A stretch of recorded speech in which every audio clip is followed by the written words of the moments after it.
Welcome to Category 5 Technology TV. It's episode number 556. Do you remember this, Sasha? Yeah. Look at those amazing soldering joints that I worked on last week. Jeff, you are impressed, right? Yeah, not so much. Oh, come on now. Well, this week we are kind of accumulating a lot of the comments that have come in since that feature. We're going to be talking about this. We're going to see what we can do to improve things around here when we're doing our soldering demonstrations. And we're going to learn from our community what we can do to do a better job with our soldering. So make sure you stick around. We'll be right back. This is Category 5 Technology TV.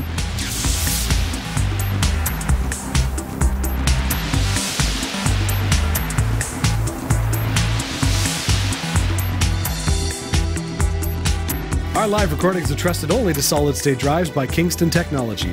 Revive your computer with improved performance and reliability over traditional hard drives with Kingston SSDs. Category 5 TV streams live with Telestream Wirecast and Nimble Streamer. Tune in every week on Roku, Kodi, Plex, and other HLS video players. For local showtimes, visit category5.tv. Category5.tv is a member of the Tech Podcast Network. If it's tech, it's here. cat5.tv/TPN and the International Association of Internet Broadcasters.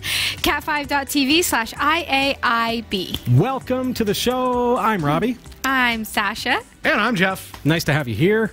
Who are you? Comment below. Send us an email live at category5.tv. Hey, it's so nice to have you here.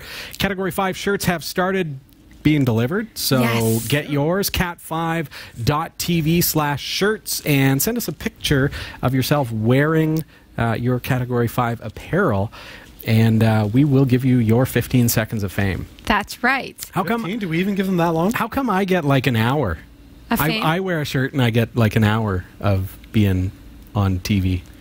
Well, I think it's more than just the shirt. It's your dashing. It's my bald nerdiness. We got to keep you #1 on Google. That's right. You can win. Yes. Dead Effect 2 VR. You will win immediately if you do get a shirt and post a picture. Is that the secret? That's the secret. Oh, nice. Yes. Now you know the secret. Now you know folks. the secret. Or you could just not get a shirt and then be wah-wah, not a winner. Okay. That was anticlimactic. Wow. You can win. Wah, wah, I don't even think that's an official rule, folks. Just so you know, there is no rule that you have to spend money to win. That's true. No purchase necessary. No purchase necessary, but here's how you do win. You email us at contest@category5.tv. Let us know who you are, where you are, how you're watching, and also post a picture of yourself in a shirt now. Okay. If somebody put in a, I am me, I am here, and I wear this, would that count? Yes. Maybe. It's maybe? random. Maybe. Maybe. Maybe? The jury's out. Okay. Nobody's really sure about Guaranteed that. somebody's going to submit that now. Right. Will it be you, Jeff? I hope so. I might. I might. All right. So, forgetting about that, let's get on to something a little bit more amazing. Google Play. I love the Google Play. How is Google Play more amazing than a Category 5 t-shirt? Because or Dead Effect VR. Yeah, have you played that? And let's be clear, I'm the one talking about the Google Play. Okay. So now it's all of a sudden awesome? That's right. That's right. So we are on Google Play. Woohoo. You can buy t-shirts. Yes. You can play VR. Dead Effect 2. You know what I'm saying? You know what I'm saying? Google Play is so yesterday. Come on, we've been on Google Play for like 3 weeks now, Jeff. This is old news. But it's still amazing news. Okay. It's amazing. I'll give you that. So all you got to do is go to category5.tv/subscribe. Oh, yes. And right there, you can get onto Google Play. But Google Play Music Podcasts only supports audio, Jeff. This is a TV show. What good is audio? Well, you can still listen to our sultry voices. Oh. And our sultry voices just happen to be right smack down the middle tonight. Yes. Just so you know, we got some messages. Daniel Wright messaged me last week after the show and said, "Hey, Robbie, everyone's voice comes through both left and right channels except yours. Your voice only comes through on the right channel." Well, at least you're right. I'm always right. I know. Well, there you go. That's what I said on the show. Like, that was the theme, and it just kind of flowed with the audio panning.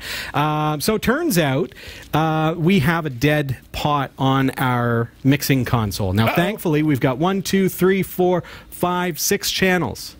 Perfect. One channel was free. So tonight I have moved off of channel 3 and onto channel 4. Now you hear me in the middle. So we have 2 more spare channels to go. Well, technically we don't, Jeff, because one of them is for Skype interviews. Oh, right. And the other one is for like computer reviews and stuff. So if another pod goes, you're out. Then we need a new mixer. Yeah, and then Sasha and I will take over. That's it. Yeah, I'll just go sit down. That's right. Or you'll just hear me off to the right channel going, "Hey guys, that's right. I'm over here." Every time we try to talk to you. Abraham Kornfeld said, "I thought that problem was me. I started adjusting my speaker for a few minutes." Oh no! Sorry. Oh no! So imagine if you were listening on Google Play Music podcasts. Yes. In stereo, in binaural audio. And then Sasha's right here. And Robbie's way over there somewhere doing all the demonstrations from over there. That's how it went down. So I think we've got that licked tonight. Jeff. Yes. Big news from you. You, sir, are our new host on What? Every Day. Are you serious? Yeah, congratulations. You That's were the one applicant. And so we have awarded it to you. See how you win Dead Effect 2 VR? That's right. You just have to be the one applicant. I sent an email that said, "I am me, here I am, and this is what I'll do." And incidentally, he was wearing a Category 5 shirt, so we're like, we got to give him the show. That's right. He wins. New Every Day for 3 seasons was hosted by Jen and Carrie, and they did a fantastic job for 3 consecutive years. At the end of season 3, they said to us, "We're done." I think we're done. I think that's it. And it's, you know, they left on good terms, and it was really just hey, they've volunteered for 3 solid years every single week. That's a huge commitment, folks. So kudos to them. Give them a big thumbs up. But now New Every Day is hosted by Jeff Weston and Lawrence Cruz. That's right. Tell us a little bit. Yeah, so I have known Lawrence 20 years. Really? Okay. Yeah, so it's been a very, very long time we've known each other. Just our paths kept connecting as we separate and go together, and it's just one of those things where when the opportunity presented itself, and I contacted you and said I'd be willing to do the show, he was the first one that I thought I would love to do this with. We have great chemistry, we get along very well, and yeah, so we've sat down, we've done a few shows.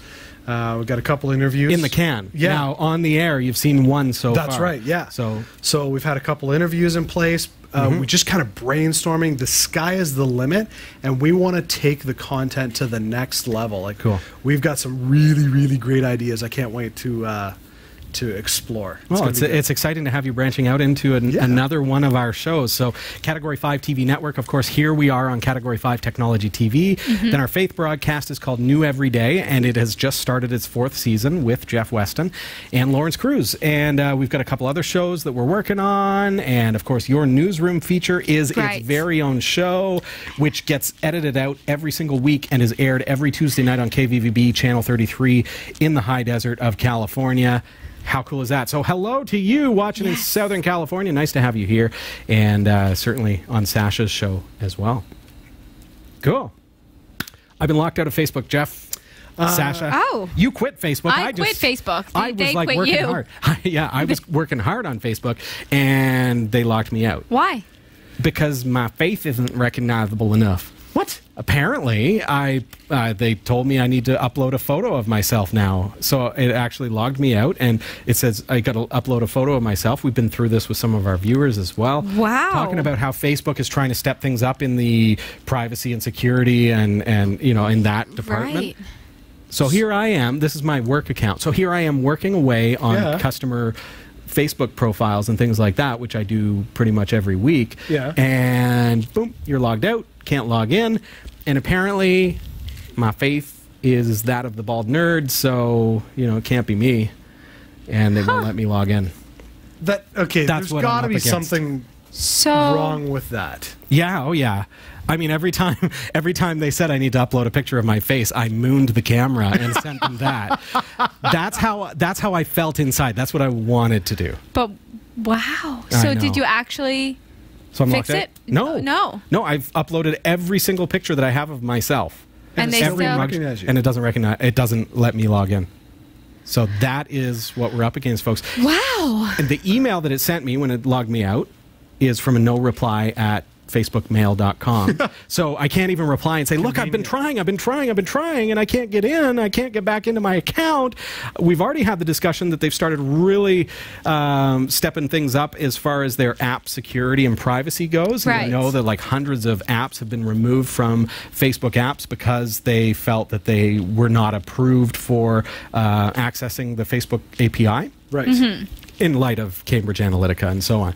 So my app, one of my apps, was one of those that got blocked, and I can't get in to go through the approval process. Is there no way to put a support ticket in outside of the app? Oh, maybe.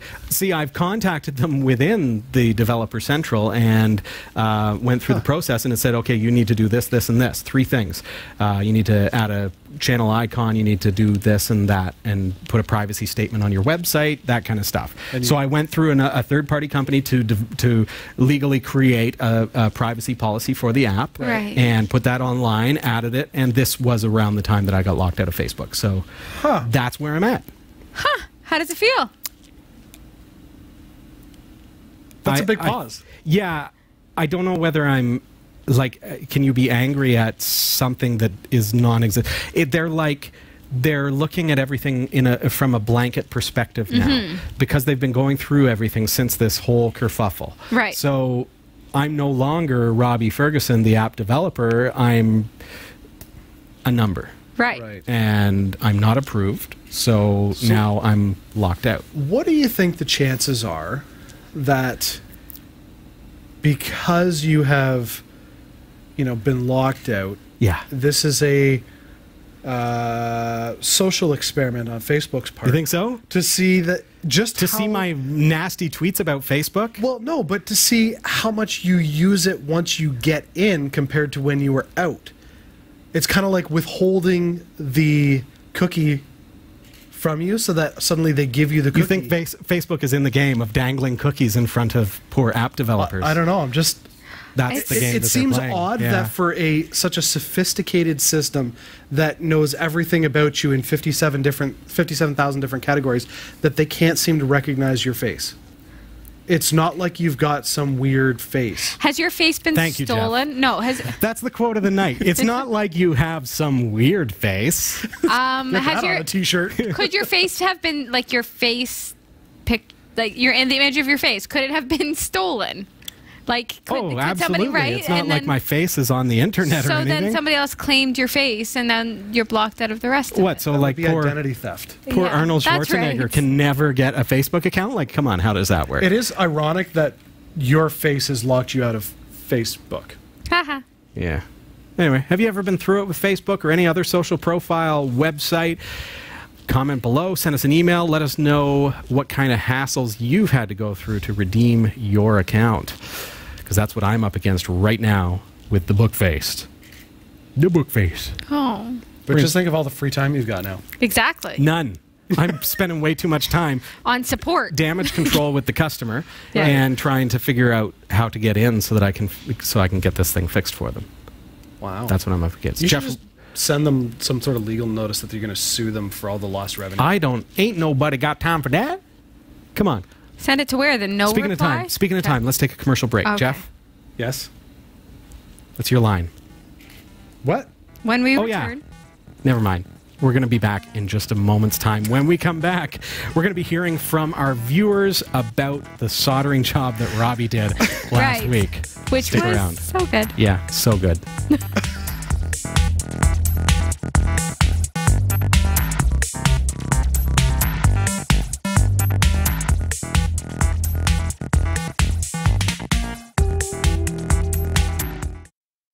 For a limited time, get your hands on limited edition shirts from the Category 5 TV network. These high-quality shirts are manufactured by Teespring, a fundraising website, and your purchase will help support the shows we produce.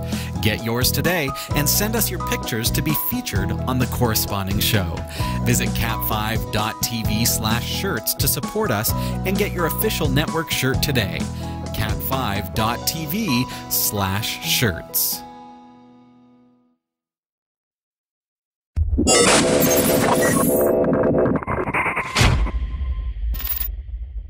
Welcome back. This is Category 5 Technology TV, and tonight we are going back. This is kind of like a continuation of last week's episode where we were talking about this amazing soldering job that Robbie did.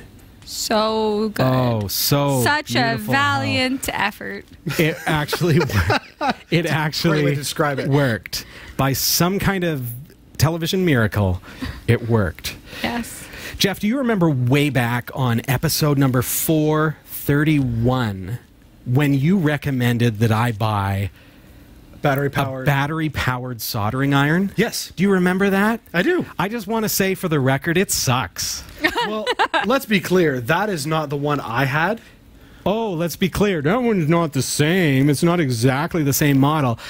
It's a battery-powered soldering iron. Mine's great, though. Is it great? What is it great for? It's great for little at-home projects. At-home projects, okay. Yeah, like I will fix light bulbs. You know, you can just replace them, right? No. How do you fix light bulbs? When Like you build a new filament out of solder? no, like with like I like to tinker. So like with Christmas bulbs, you know how there's the wires that come in and replace them. Sometimes they'll break, and I just don't feel like All right. buying a new one or whatever. So you put them back together? Yeah, I'll just heat them up, put them together, and they work great. They're All fine. right. I'll put together some of the kids' toys that break, where they've got little metal elements, stuff like that. Huh. So last week, Jeff, I built this board here, and I did a smashingly good job. oh my, Quasimodo, man. Maybe we should pay attention to the 5-volt. It looks pretty good. Hey, that looks better. Yeah, that looks pretty Yeah. good. That looks pretty good. And I was using this wireless thing, and I really don't like it. And I said to the viewers, I really don't like it. So I know I'm blaming my tools, right? Mm-hmm. But I put new batteries in it for the sake of the demonstration. It still didn't really heat up very well. Wasn't really working. Okay, how did you use it though? Poorly. I am an amateur. Okay. And I am an admitted amateur, but I'm learning. You're learning. Is I'm that learning. a quick heat up? Pretty quick, I'd say like 40 seconds. Oh yeah, So not see, bad. Mine is like a 5-second heat up. Oh, you and you're showing them 5 seconds? But like I would never start using it to 5 seconds. I let it heat up, and then I heat the item All right. I'm working with. Then I throw the solder in. Okay. Lots of advice came in after last week's show. Of course. Should we tackle this, Sasha? Yes. You've got your list of comments that came in. First of all, I'm going to start with Circuit Man's comment. Yeah, as you Circuit should. Man says it's okay for me to do that because they Yes. get longer and angrier as the comments go on. No, everybody, thank you so much for your kindness. That was very kind this week. Circuit Man says, awesome show, and Robbie, your soldering is better than mine. It's a good start. Yay. For someone named Circuit Man, I figure that you are probably in the know, so I appreciate that very much. Right. Robert Putnam said that soldering iron is fine, but your soldering technique is backward. Wipe the hot... Hey. Wipe the hot tip off with the cloth so that there is minimal solder left. Okay. Ideally, the tip will be shiny. Use the clean tip to heat whatever you're soldering and feed the solder onto that piece, not the soldering tip. Right. What's happening with your method is that the solder is oxidizing and preventing any flow to the piece. Okay. Yeah, all right. That makes sense. So I did a poor job by touching the solder to the hot tip and then touching the tip to the... Yes. Right. Don't do that. Okay. Right. Don't So do you that. did- Okay, we're learning. You did we're that? learning. Don't do it. Okay. Okay. Next up. From Igerwold. Igerwold. Flux is magic. Pen, SMD, or paste through hole. Okay. Also said... I've seen Flux. Right. Sorry, did Igerwold say something else? Also said, yeah, you need some desoldering tools. Oh, okay. Yes, so 2 comments. also. First comment is about the flux. So Yes. the solder that I bought has 2% flux. So I am a novice. I'm not using solder. I'm not using flux in addition to the solder, but I'm using one with a rosin core. Right. So is that going to help me out? Is that going to work? Now, I understand, though, from just doing a little bit of research since our feature last week, that by touching it to the tip first, it's hot, and I'm actually burning off the flux before I get to the board. Right. So I'm kind of counteracting the effects of having a flux core. Right. But the solder itself has built-in flux. Now, if you had a flux capacitor, you can go back and tell yourself not to make that mistake, so That's you wouldn't true. ruin the flux core. It says 2% on this. A C128D says it's not 2%. It actually, what does it say there? It says flux, 2%. 2%. Diameter 0.6, and a bunch of numbers that I don't know what they mean. Next up from Igerwald as well. Sorry, what was that one? Yeah, just that you need some desoldering tools. Some desoldering tools. Okay, we're gonna come back to that one, okay? Okay. Desoldering is like, I've got boxes of circuit boards and motherboards that are dead that I want to be able to desolder, so remove some of the components so that I can then reuse them. So it's like getting free stuff from e-waste, basically. Right. So I get some resistors, get some capacitors, loads of capacitors, lots of headers, things like that. So okay. C128D says 63/37 solder, which has 37% flux. 37%? Wow. That's a lot of flux. That's like half flux is flux. Wow. Okay, I didn't even know such a thing existed. Well, now you do. Okay. And knowing is half the battle. When you Thank know you. better, you do better. All right. Marshman. We're learning here tonight together. Marshman. Personally, I would never use a battery-powered soldering iron. Okay. There's too much risk of a cold solder joint or cold solder joints and flaky connections. Not that we encountered any of that. No. Not that we encountered any of that during our feature. No. As the battery drains, and if you do a lot of soldering, good luck finding the bad joints. Right. As Robert Putnam stated, the technique is to heat the joints and touch the solder to the underside of the iron while in place on the joints. Okay. The solder should flow nicely on into the connection. Be careful, too much solder and it will flow out the other side of the board and you have a glob of solder that can cause a short. If the solder balls up instead of flowing, the joint isn't hot enough. So do you think that that's all it is that I'm just not, I'm not heating up the joint first? Like if I bring this up for you, so let's get a look here. So let's get a look at one of my terrible joints and so I'm going to get out the same wireless soldering iron, which is going to take 45 seconds. Did you clean it? No, I haven't cleaned it. I've got this wire thing, but now it was mentioned there that we need to get like a sponge or something to actually clean it off. Now I've got this like wire cleaner that I've seen people use, and I thought, hey, that's cool. Dollar store sells those, so hey, that works, right? And it does work, but it's not a wet sponge. Right. So if I heat this up, is it going to make a difference? Let's get some of my 2% flux solder. And let's see how this goes. All right. So I'm going to heat that right up first. Let's use this one because this one looks like I didn't get any solder on there whatsoever. P1. So what they're saying is heat that up. Right. Then let the Let's get some heat in there. Then you let the coil into the heated area. So you don't heat it. Let's straighten out my solder there. And let it draw it in.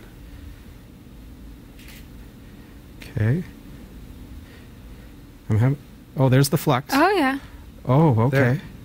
Look at that. Wow. Oh, you did it. What a difference that made. That looks really good. Thank you, Sasha. What a change from your attitude last week. Well, then. So, I hate to be Captain Obvious, but does the battery-powered unit work? Does it work? Yes. Yeah, and I put new batteries in it for the sake of the demonstration last week. Absolutely. Okay. It does. Like, I had it turned on So during the demonstration. I feel vindicated. Okay. All right. Viewers, thank you so much. This is part of what I love about Category 5 TV versus other webcasts, other TV shows, is that we try to be very interactive. And this is an opportunity for you to teach us. And in so, we're kind of bringing that about and bringing it back to the viewers as well. So hopefully this is a good learning experience for all of us. That's true. Next up. So Sean White, and Hey, Sean. I love this, says, amazing 555. Episode 9. Episode 555 last week. Yeah. Nice work, amazing tech tips. Love the microtech. I smell espionage tactics. Nope, that is Flux. Says, well done. After 555 episodes, still by far the best tech show out there, and I've looked a lot. Keep up the amazing work. Wow, thanks, Sean. So even when you have a horrible soldering job, we're still the best thing Wait, out there. what is this gang up on Robbie Day? Like, come on. That was a really great It one. worked. He was saying 555 was amazing. And P1 was great. Yes, yes. So just now that you've got the solder working, imagine how more amazing 556 is going to be. Oh, 556, we've already shown you Right. how good 556 is. Right. Yeah. JM, was 555 a coincidence? I'm about where Robbie is with this stuff, and soon you'll find out that 555 is a somewhat special number in beginning intermediate electronics. Oh. I did not know that. I didn't either. The timing circuit. 555. No, that was entirely unintentional. Last week, we've been doing this show for every single week for 555 weeks, specifically so that Robbie could do a miserable soldering job with a miserable tool. That's what we've been working toward. Like, everything led up to that moment. No, we didn't intend that. That wasn't a plan. Well, we just needed a baseline soldering job from you so that we can gauge. That was from the there. base. So that now we can see on episode 1055 how far Robbie has come. Exactly. And it will be a robot in my place. Yeah, AI running the show. Yeah. Next up, V2. Vito Joe CR. All right. Some comments on your soldering to make some improvements. Okay, so here we go. Once again, showing how the community comes together and is directing us and giving us feedback that is going to improve our soldering job. Yes. So number 1, use lead-based solder unless you want it to fail. Okay. Your soldering iron can also work at lower temperatures. With lead-based solder. Okay, that's interesting. I didn't know that. There's a couple of reasons that I switched from lead. Now, here in Canada, I can't get approval to sell devices that I create if they contain lead solder. Right. So I decided to change to lead-free because I do intend to eventually get to the point where I'm good enough that, hey, some of the things that I'm building can be sellable. Right. We're not there yet. No. Don't worry, I'm not selling you anything with miserable joints. This could be yours. Now, with that in mind, earlier when C28D said 6337, that's the tin lead ratio. So that wouldn't work in this case. Oh, okay. If you're going to be okay, so reselling that's one of the reasons. Yeah, so that's for home use, but if you're going to resell it, you can't use that. But for home use, you'd be fine. Okay, so there's 2 other reasons. I don't have good ventilation. That's reason number 2. I don't want to be breathing it in. Nope. I don't want to be like the Mad Hatter. This is a great hobby, but I don't really need cancer right now. And so I'll learn with lead-free. I'm happy with that. Good call. The third reason kind of stems from that, but also my kids. I really want my kids to participate.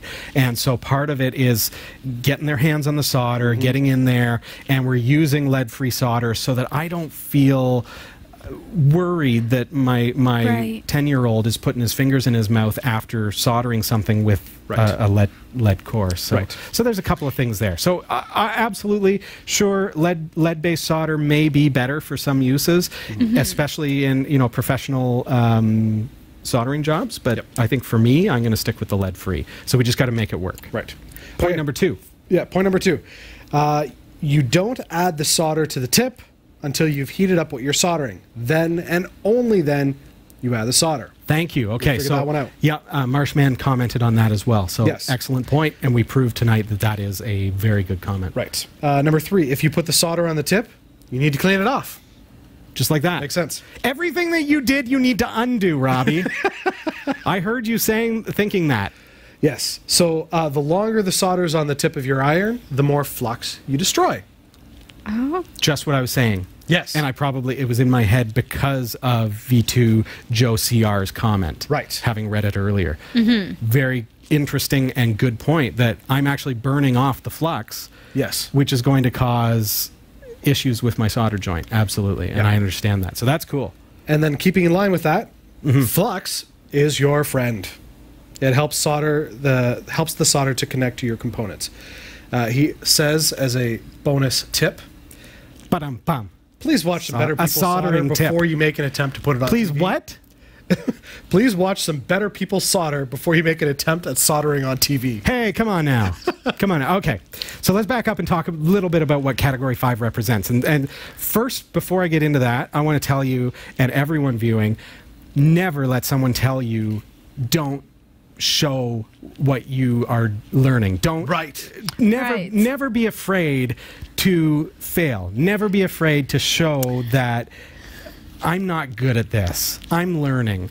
And the reason I say that is because I think if we all need to achieve this excellence before we're willing to share it with the world, then Category 5 wouldn't exist. I'm proud of you. Aw, It's like a public service announcement. That's a really great message, just right across the whole globe. It's what Category 5 represents. Yeah. Like, we started with a webcam and we stepping stoned our way up. Yeah. And we're looking at stepping stones tonight. And along that line, never, ever feel that way. You need to be able to fail, and you need to be able to do it in the public eye, and it's okay. And it's okay to have friends that laugh at you. And it is, absolutely, and it's cool to learn, and I love this show because I can learn with you, and we can learn together, and I appreciate your comments, and we're learning together.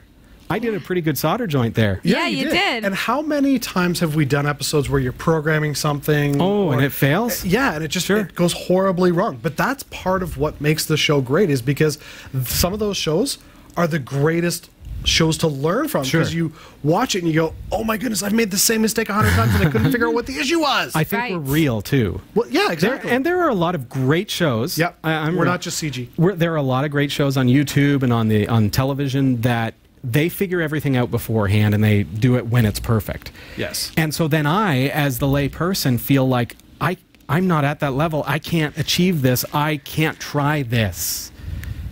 Yeah. Let's start here.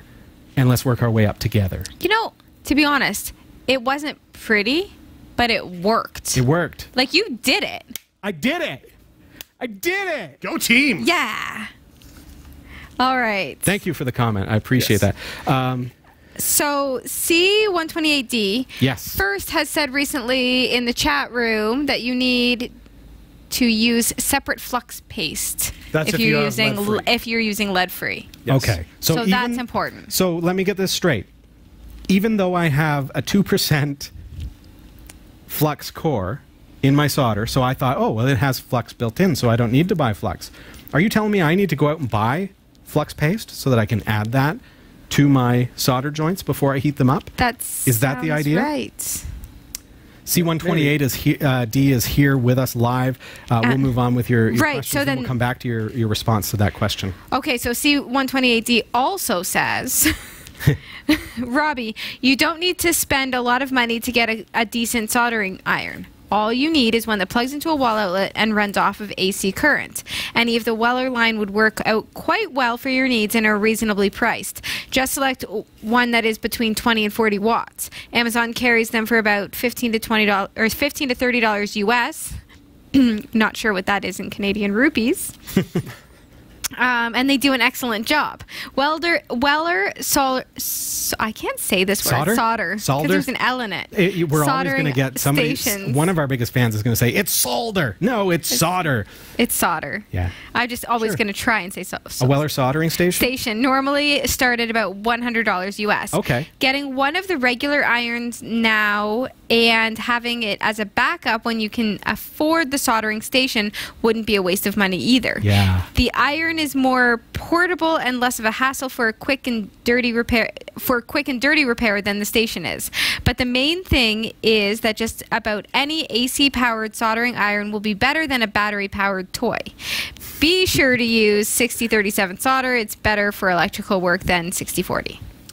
Okay. C128D, you said it without saying it, stepping stones. Right? Because in my mind, I'm thinking I need a soldering station. I need at least the entry level of the best. Right? Bang on, my friend. This is what it's about, is finding that stepping stone. So cheap, battery powered doesn't really do a very good job. The batteries don't last long. The batteries don't last long enough for doing a good sized project. No, I agree. That's why it's good for small things. For like a quick, like 2 joints. Yes. And then you're done. Now, I love what C128D pointed out here, that you can get away with just a standard soldering iron, which is a big step up from this little guy, but not going to cost me the amount of my dream station. So I can work my way up to that soldering station. Right. But right now I can get started with something a little less. Very cool. And I did. No. And I did. What did you do? First, let's look at David Fear. Okay. David Fear says, get one of these, and points us to a link to a $70 OLED programmable soldering iron Okay. on Banggood. Very cool, but still $70. So I may as well look at the $100 soldering station at that point. It's starting to get a little bit close to the price. And recommends as well that we look at 6337 or 6040 leaded solder, going back to my comments. So based on largely what C128D said about being able to start with something cheap and work your way up, and then still use that old one as just for the little tinkering here and there. Totally works. And And then based on reading what David Fear sent and saying, hey, yeah, we can do that, I got on Amazon, and you can head on over to cat5.tv/solder kit. And it arrived already, so obviously available on Prime. And I picked one of these up. Let's see. And it is way microscopic compared to what I was expecting. I was expecting from the picture that this was going to be like a full-size toolbox. right, that's little. It's like a mini toolbox. Should we get into this? Yeah. Okay, let's get this out of the way so that I can show you folks this. So this was the next step from this. This cost me $30. Now I'll tell you, C128D, you mentioned like the $16 Wellers and things like that. I got on Amazon, I started looking around, and the cheapest that we could get here in Canada was $22 Canadian, and it was not brand name, and it was just a cheap soldering iron. Right. So why I went with this kit, it's only $8 more. It came with the box. It came with extra tips, and it came with some extra essentials. So let's get in here. Okay. And this is going to also take us back to Iger Wold's comment about having desoldering tools. Right. Okay? Let's get in here. So, into the box. Boom. First and foremost, a solder sucker. Oh. There you go. Is that for excess solder? Oh, that's fun. It also pinches your face. Is that for excess? Like this is for removing solder, so you can heat up the solder and then suck it off. Okay, gotcha. So that you can remove chips and things and reuse. That is cool. Or fix when you mess things up. So that, if you ask me, that's worth probably the extra $8 anyways. Oh, exactly. It came with a whole bunch of solder. Now, what is this? Lead-free solder wire. Perfect. This is 2.0 flux, 20 gauge. No, 0.8 millimeter versus my 0.6 that I have here. Right. So similar to There's what a I ton have, in there. but it's got a lot. Yeah. 20 grams, I guess that is. Okay, so it's got this itty bitty tiny toolbox. How cute is that? All right, it's got a box within there. What do we have? And remember, this was only $30, so okay, what do you expect for $30? It's got a little stand that is basically just a cheap little tray with a couple of nuts that, hey, you can hold your soldering iron there. Oh, yeah. And it's got a sponge that you can wet to clean it. So I didn't have one of these. Now I do. So that's cool. But it's not as nice of a holder as my helping hands. No. So I'll probably just end up using my helping hands anyways. But if you don't already have helping hands, that's something anyways. Then, Fits in exactly. the box kind of thing. Okay, what else have we got? We've got a couple of tweezers. Right. These are anti-static, and I like that. The tweezers that I have become magnetic, so I needed new ones. Oh, really? Yeah, so it's a pain because I'm working with little itty-bitty resistors, and they're magnetized to the tongs, which makes it really, really hard. Then we've got the soldering iron, obviously, but a couple of extra things that came in the kit. It's got desoldering wire. That's cool. Nice. So, Desoldering wire. Desoldering wire. I can put this on all those bad joints that I made. Right. And I can remove. I can touch this to it and heat it up, and it will suck in the solder, absorb it, and then I take it away, and the solder is off of the joint. No. Yeah. So I That's need good. this when I correct the soldering joints that I've created. Okay. Then I've got my soldering tool. Here you go. Now, what really excited me about this, and Dave Fear pointed it out on the one for $70. Let's actually bring this up through the magnifier, through the microscope, so that you can see what I'm seeing here. It has a temperature gauge, and it goes from from 200C all the way up to 450. And it's just a dial. So for a cheap little thing, that's pretty good. Look at what else we've got. It does go up to 60 watts. Cool. So it's a pretty it's going to heat up pretty quickly. Yeah. Apparently, should do a pretty good job. We'll see. We'll see. I mean, we're going to be checking it out on future demonstrations and seeing how it works. So, but then it also came with 5 extra tips. So we've got some extra tips there that came with this, and each one is a little bit different for different jobs. Right. And I expect that as I grow and learn how each one works, then that's going to be cool. So if I remove this, I can see there's my tip. Oh, so you just slide it right off. And then it's got a ceramic core. Oh, okay. So the ceramic core, apparently I'm learning, is very quick to heat up. Yes. And so that's a good thing. I'm going to gently put that back on. I have a hair straightener that's similar. Oh, yeah? Yeah. So does that heat up really well? Yeah, it does. Good. I like that it has the adjustable temperature. And it does have also an inline power switch, which was an added bonus because you normally have to unplug one of these kinds of soldering irons. So it's a good start. I think this is a great little kit. $30? Yeah. For $30, yeah. And it's available in our shop now, cat5.tv/solder kit. Now, I've been able to get, obviously it's available here in Canada as you see it here. It's also available in the United States as you see it here. In the UK, they don't have exactly the same kit, but I found one that's very similar, and it's only £14. So, so you can check that out. And it even has a couple of extra things in the UK, but I obviously can't test it because it's a little bit different. But it looks like about the same thing, and it is what it is. It's a cheap soldering iron, but it's better than what I have, and it's going to get me started. Exactly. And I like that it came with all this extra stuff that I'm going to need anyways for my projects, and just a cheap little case, which appeases my need to have organization, because otherwise everything just sits in a cardboard box. Now, is it a quick, cool solder iron as well? Well, I haven't plugged it in yet. But I don't expect so. No? Okay. I didn't read anything about it being anything special. That's why you have that handy little holder. Quick to heat up. Yes. Yeah. It is quick to heat up. Yeah, which is good. Yeah. But I can put it in my helping hands, turn off the power switch, which I guess is going to help anyways, because being able to turn off the power switch and turn it back on and it's got quick heating, then it should work pretty well. But we will find out on a future episode how much better that works than my old battery-powered soldering iron. So you don't want to miss some of the features that we've got coming up. And do check out that kit, cat5.tv/solder kit. Now, I know it is just a cheap kit. It's going to get you started. It's going to improve our game. It's going to help me to do a little bit better when it comes to soldering. And some of the things that we're learning here on Category 5 Technology TV is really helpful as well. If you've got comments you want to share with us, comment below or head over to our YouTube channel, on our website, category5.tv. If you're watching on cable TV, there are so many different ways that you can interact with us. We'd love to hear from you and love to find out what we could do better. But we're going to head over to the newsroom now. Sasha Rickman, how are you? I am great. Thank you. Here are the stories we're covering this week in the Category5.tv newsroom. Malware has been found hiding inside software in the Ubuntu Snap Store. After 33 years, Notepad finally displays text files properly. Facebook is launching its own blockchain division as part of a broader reorganization of its executive lineup. And Nintendo is bringing back its outrageously popular $60 NES Classic Edition console next month. These stories are coming right up. Don't go anywhere. Jeff Weston, Yeah, man. you're building a brand new, beautiful website, What? aren't you? No. Am I? Oh, you're a terrible actor.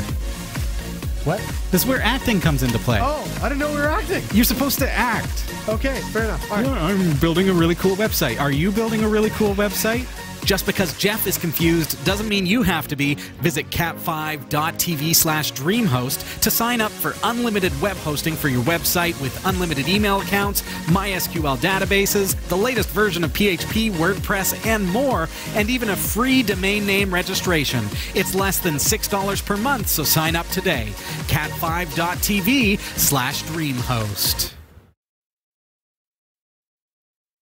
This is the Category 5.tv newsroom, covering the week's top tech stories with a slight Linux bias. I'm Sasha Rickman, and here are the top stories we're following this week. Oh, but wait. You don't have your glasses on this week. No, I switched to contacts. Switch to contacts? Yes. And how's that going for you? Well, it's going to be a bit of a tricky little learning curve, I think. Should we bring the teleprompter in? Maybe. Bring it in. Bring it in.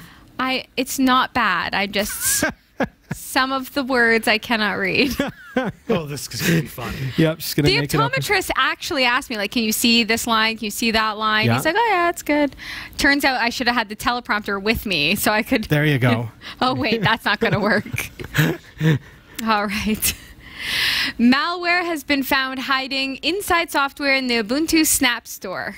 A pair of seemingly normal apps hosted by the Canonical-backed App Hub were discovered to contain a cryptocurrency miner disguised as the System D daemon. The affected apps also shipped an init script to auto-load the malicious code on boot and allow it to run in the background on affected systems. Canonical says it has removed all applications from the author pending further investigation since learning of the flaw via a GitHub issue on the weekend. Because the Snap Store doesn't provide public-facing install numbers for apps it holds, it's unclear how many Linux users have been affected by this minor issue, although it's worth noting that both apps were only uploaded in late April. Regardless of the exact figure, it's a given that many users will now be asking how this was allowed to happen in the first place. Pardon me. How was it possible for malware to find its way into the Snap Store and onto users' systems? The code in question was first found by GitHub user Tweezers in an app purporting to be a version of the popular 2048 game. Curious as to why the app added a system startup script, they checked it out and saw that it was for a cryptocurrency miner tool. The user then checked another app uploaded to the Snap Store by the same developer, and guess what? They also found it contained the same Bitcoin miner script, linked to the same email address. This situation marks the first major security issue in the Snappy packaging system, but although unwelcome, this particular fail is not necessarily as frightening as it sounds at first, nor is it necessarily a fault with the Snappy format. All apps uploaded in the Snap Store undergo automatic testing to ensure that they work and install correctly for users on multiple Linux distros. Snap apps are not checked line by line for anything suspicious or out of the ordinary. Therefore,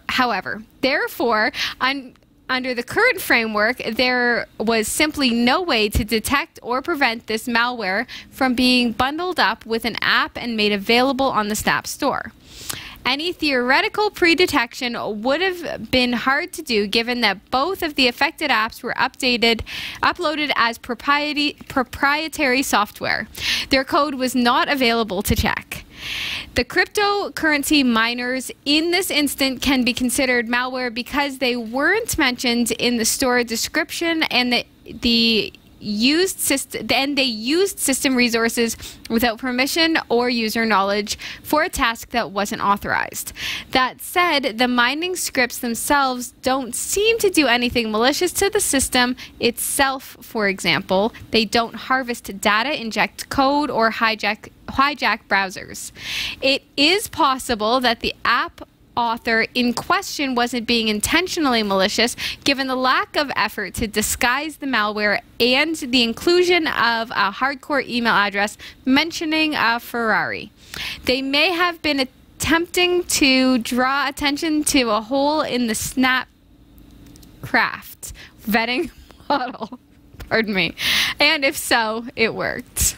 Oh, this is going to be fun. So to be fair, Holy. to be fair, like you try reading the news on national television with no eyes. I am Well done. blind. You made it through. Okay, but thinking of the story, Yes. if somebody is going to be downloading apps, what kind of things should they be looking for to make sure that this kind of situation hasn't happened? Like, how would you know? Yeah. I think what it boils down to is just recognizing that this is not an issue with the Ubuntu system or the Right. ecosystem. It's not an issue with downloading from, it's not them. It's not their problem. It's not anything to do with Ubuntu, only that it shows that we need to be more careful. as Right. users. So, for example, and I'll just kind of break this down for you. So GitHub is a very popular place to get software because coders can upload their open source software and distribute it there, and they can even distribute binary closed source stuff, and it's there on GitHub. Well, if I install it and it has malware in it, then I am kind of to blame because I've trusted the source. It's not that I've trusted GitHub, it's that I've trusted the coder who's distributing it. Right. So similarly, in an app store, I'm trusting the developer. So do I know this developer? Is it an official release? Is it a release from the people who are actually developing this software, or is it a third party? So we have to be careful, and we look at things like GIMP 2.9. Is it 2.9 that has come out? Yeah, 2.9. And so when we go to GIMP.org, for example, this is GNU Image Manipulation Program, a Photoshop alternative. So when we go to their website, GIMP.org, we know that we are dealing with the developers, the folks who have built this software. So we can trust that. If we go to a third-party store, app store, not necessarily buying it, it's free, but if we go to a third-party website and download it from there, what's to say they haven't injected something into it? Because we, the user, are downloading it from an untrusted source. Right. In Linux, it's a bit difficult. Yes. So your question, how do we know if we're... Well, we just have to be careful and be mindful that if we are downloading from third-party sources, we need to kind of vet them a little bit. Right. Are these trustworthy sources? Are they related to the official distribution? I do a lot of software development. I do NEMS Linux, for example.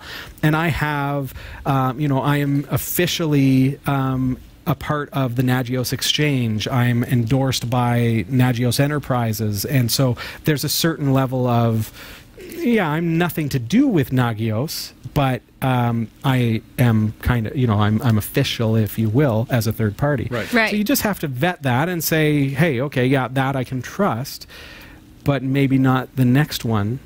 It's really tough. And I guess with, it boils down to doing what this person has done and said, oh, I found out that the software had this malicious code, so I'm going to report it. Right. That's what it comes down to. Do you think that perhaps that person who had released this maybe actually was illustrating the loophole? Like, could it have been just a... But they could have been also just tapping into a free resource that would have allowed them to mine some cryptocurrency. Right. I mean, there is nothing, and I think what the story points to is that there is nothing wrong with mining cryptocurrency. There's nothing wrong with cryptocurrency mining. What is a problem here, and what classifies this as malware, is the fact that it went into systems who entirely did not opt in for crypto mining. They opted in for a game. Yes. Right. So that's where it's malicious. It's not the mining process and it's not Ubuntu. It's that there is this mining code in something that it's not supposed to be in.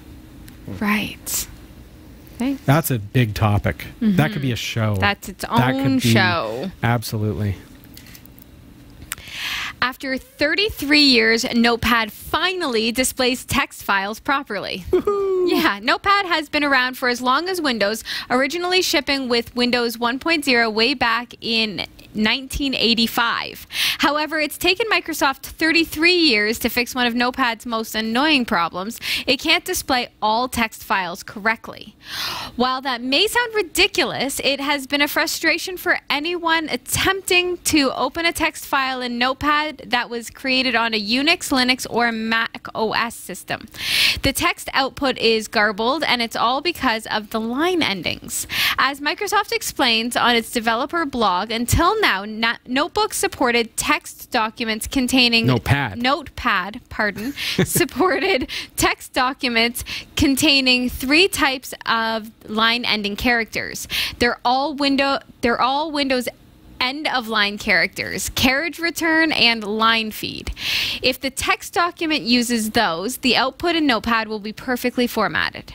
Text documents created in Unix, Linux, or Mac OS use different line-ending characters. When you try and open them in Notepad, you see a garbled mess of text since all of the line breaks are missing. The latest Windows 10 Insider build contains the updated version of Notepad, complete with additional line ending support. The status bar will even show you which endings the file uses. Cool. It's about time. It is absolutely about time. Yeah. Yeah. For like 33 years about time. I feel like Notepad, you had one job. I have to install Atom on every Windows system just so I can open files. It's very annoying that there's been this software that really is useless for so long. Yeah. Right. And yet we still open our files, manually re-add the carriage returns. Yeah. Oh my goodness. Like, it's such a simple fix, really, when you think. I mean, maybe there's a lot of back-end changes they've had to make because of the way the system works. But no, this is just Microsoft being cocky and saying, "Oh, everyone will conform to us." Right. You know how they were with Internet Explorer, yeah, and then that's true. finally realized, okay, well, this is not going our way, so we'll drop that. Now, But, okay, so- Notepad is finally. to put to say 33 years is like, wow, 33 years is a lot. Let's put a perspective on this. I'm 34. Pretty much my entire existence, they've been ignoring this problem. Right. How much has technology changed since I was a baby? Yeah. And they're just getting around to this now. It's like, come on, Microsoft. Right. Oh, I know. my So, okay, so does this mean that if I'm at a computer and I'm opening a Word document, but I'm using like LibreOffice, can I open it in? Oh, wait. In Notepad, no. No. Notepad Okay. is for, like, are you familiar with .txt files? So they are strictly text. Okay. And not just .txt, like they can be .sh files, for example. Would be another one that I'd try to open You every can open time. like a JavaScript file. Anything, stuff yeah, like that. anything that is just plain text. There's no formatting. It's just, there's no bolds. There's no underlines. It's just plain text. Usually scripts or README files to explain how things work and stuff like that. Okay. But it's been useless up until now. Completely, evidently. Yeah. So it's about time. Yay! Yeah. Finally, Windows 10 is stepping into 1987. Yippee! Facebook is launching its own blockchain division as part of a broader recognition of its executive lineup. Reorganization of its executive lineup. I was waiting for it. I was waiting for the eyes to click in. It's okay. It's going to be... This is, how long have you been with Contacts? This is day 2. This is day 2. Okay, so folks. what's And happening? she hasn't changed them. Can I- That's the problem. Okay, no, I've changed them. Okay, here's the problem I'm having so I can describe it to you so that you understand what's happening. If I don't blink, which I can't be blinking constantly while reading the teleprompter, it's like they haze right over and then I can't see through them. I need to like blink them clear, but then it's the words are moving. Do you want me to like stand here misting you? I know. Like get a mister? I'm having some problems just seeing just blurriness instead of words. Okay, so where are we at here? Okay, let's just we start were talking about how Facebook Facebook. is launching a blockchain division, and they're reorganizing their executive lineup. Exactly. Yeah, I got you. All right. So the move comes 4 months after CEO Mark Zuckerberg said in a Facebook post that he wanted the company to go deeper and study the positive and negative aspects of cryptocurrency. The company is saying little about its blockchain division for now, but we do know that David Marcus, who was serving as the vice president of messaging products and overseeing Facebook Messenger, will be running the blockchain group. Interestingly, he is also the former CEO of PayPal with a longtime interest in payment systems. He also currently serves on the board of Bitcoin exchange Coinbase. Instagram's current vice president of product, Kevin Weil, will be leaving that role to join Facebook's blockchain team. The two positions are the only ones announced so far for the team and come amid a lot of other employee reshuffling. Interesting. Huge. So, Facebook cryptocurrency. or a cryptocurrency payment platform. Right. That's what we need. We need to be able to buy Category 5 shirts by TurtleCoin and, you know, and so on and so forth. That's what's going to take cryptocurrency to the next level of being a viable currency, is being able to transact. I agree. My hesitation, though, is Facebook, really? They control enough of the world, and they've just shown that they completely screwed up not releasing our data. If they have some sort of a back end to a blockchain technology that is tied into your entire profile and everything, like, the linkage and the marketing that could come out of this is now insurmountable. To say, Right. oh, by the way, so we've determined that this age group who like to do these things that pretend to text to get out of awkward situations are most likely to be the ones to buy into this Bitcoin or this coin, and Sure. to do it at this rate, and they're more likely to be minors, and therefore we're going to target. Like, really? I don't even want to go there, though, Jeff. Like, we can get into conspiracy theories, But it's not even. It's just.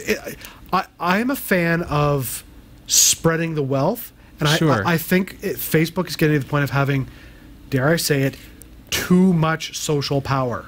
So they need to pull a Google, and instead of having everything under this massive company, Have side companies. have individual little companies that they Exactly. can make mistakes with. And Go the way of like Right. Coca-Cola, who's got a bazillion Yeah, brands right. underneath it. Yeah. At least doing it that way, it doesn't seem as conglomerate, we're going to own you. This way, it's like, it's your Facebook coin with your Facebook account. And by the way, Yeah. have you got your Facebook Right. toilet paper? Like, they have that? Nice. I'm sure it's coming. Oh, it's so social. I just don't want that posting on my wall. I didn't see at first how the two would be connected, really, but not the toilet paper, Yeah. Facebook and blockchain, I- right? But I guess it is with, I guess. Oh, there could be but think about this. If you want to be concerned about your privacy, what if they're using the blockchain to encrypt and protect? Right. Just for authentication and things like that. I like the idea of having someone other than PayPal. Right now, Fair enough. I'm quite fed up with PayPal. They pull. I don't know if you guys know this, and if you're in America, you probably don't care. Maybe you do because you love us. But PayPal pulled out all of their debit cards from Canada. So Really? Yeah. So when did that happen? about 2 months ago. I did not know that. So if you're in Canada and you carry a PayPal debit card to give you access to your funds that are in your PayPal account, you've just lost access to it if you live in Canada. So I'm not happy with them whatsoever at this point. So I'd love to see someone else rise up that can give me a way to transact, especially if they can provide me a way to transact without having to wait 3 days to withdraw money to my Canadian bank account. Right. And convert currencies. I have to convert from US dollars to Canadian dollars to put it in my account, and I lose a few points on the transaction. Like, it's stupid. So I'd like to see something else. That's This just could be that's just step one. Yeah, just step one. Nintendo is bringing back its outrageously popular $60 NES Classic Edition console next month. The console was intended as a limited time offering. It went on sale in late 2016 and was discontinued in April of 2017. Between the low price and the heavy draw of Nintendo nostalgia, the NES Classic Edition was a major hit. As a result, it was nearly impossible to find. And now Nintendo says it's bringing back the console. Nintendo tweeted on Sunday night, #NES Classic Edition will return to stores on June 29th. They also said this system and the #NES Classic Edition system are expected to be available through to the end of the year. It's great news for anyone who missed out on the chance to buy the NES Classic Edition during its brief window of availability. The only other way to buy one at this point is to go through third-party resellers like eBay, where prices are often triple or more than the original $60 cost of the console. The same 30 classic NES games that shipped with the first run of the NES Classic Edition will ship on the new production run as well. So We saw this coming. this is smart for Nintendo. Supply and demand, complete control. But they are the masters of this. I mean, every time Nintendo has come out with a new console, I mean, look at when the Wii came out. They're like, hey, we've got the Wii. And people were spending $3,000 to buy a stupid console on eBay because they had to get the Wii. Yep. Right. Nintendo is amazing at this. They go, how many people need this? 1 billion? Let's make 5. and Supply and then demand indeed. they put the other, billion in a warehouse somewhere and then go, all right, they've waited long enough, throw it out there, and people jump at it. I mean, it's a great marketing system. Right. But in the meantime, it's 30 games. Yeah. 30 retro games. Raspberry Pi can get you so much more. Need I remind you? If I just reach down here. Haha, how many games on that? Does this look like an NES Classic to you? It does. Does it? I mean, come on now. With HDMI output, because that's a Raspberry Pi 3B Plus. And that has like 3,000 games on it. Right. I'm not saying this is legal. I'm just saying it's awesome. So it's not officially endorsed by Nintendo. But it works. Just waiting for the lights to turn off. But if you've got all the, like if you have the freeware ROMs, because some of them you can get freeware. I refer to abandonware, and I realize the chat room will now erupt and say abandonware is not actually a thing. But it's like it's software that is so old that it's just not sellable anymore. Right. Yeah. I mean, you can find some of them on like archive.org. Sure, yeah, true enough. So, I mean, if you find them there and you get them as a ROM, like, who cares? Yeah. So that's my homebrew little NES Classic. How do you like that? Great. And we taught how to do that on Category 5 Technology TV, didn't we? So we certainly did. A while ago, Retro Pi, there was a game. You couldn't figure out what it was. Last week we figured it out. Yeah. Oh, okay. Sasha realized it's Snokey. Snokey. All right. Snokey. Okay. Make sure you tune into episode 555 of It was Category 5 Technology huge, TV. actually. That episode was amazing. And if you want to see how far games have come, Jeff, from that era to, like, because this also has an Atari 2600 on it. Right. From that era all the way up to the HTC Vive. Yes. Right. Unbelievable. Yes. Unbelievable. Big thanks this week to Roy W. Nash and our community of viewers for submitting stories to us. Thanks for watching the Category5.tv newsroom. Don't forget to like and subscribe for all your tech news with a slight Linux bias. And for more free content, be sure to check out our website. From the Category5.tv newsroom, I'm Sasha Rickman. Thank you, Sasha. I'm Robbie Ferguson. I'm Jeff Weston. It's been so great having you here this week. I hope that you've had a lot of fun. Please remember, we love and we thrive off of your communication. Get onto our website, category5.tv. Find all the different ways that you can communicate with us. There are links to our YouTube channel. Maybe you're already watching on YouTube and you can give us that thumbs up, that subscribe, and even comment below. We'd greatly appreciate that. We may just quote you on the air. So say nice things. Always say nice things. Have a wonderful week, everybody. Bye.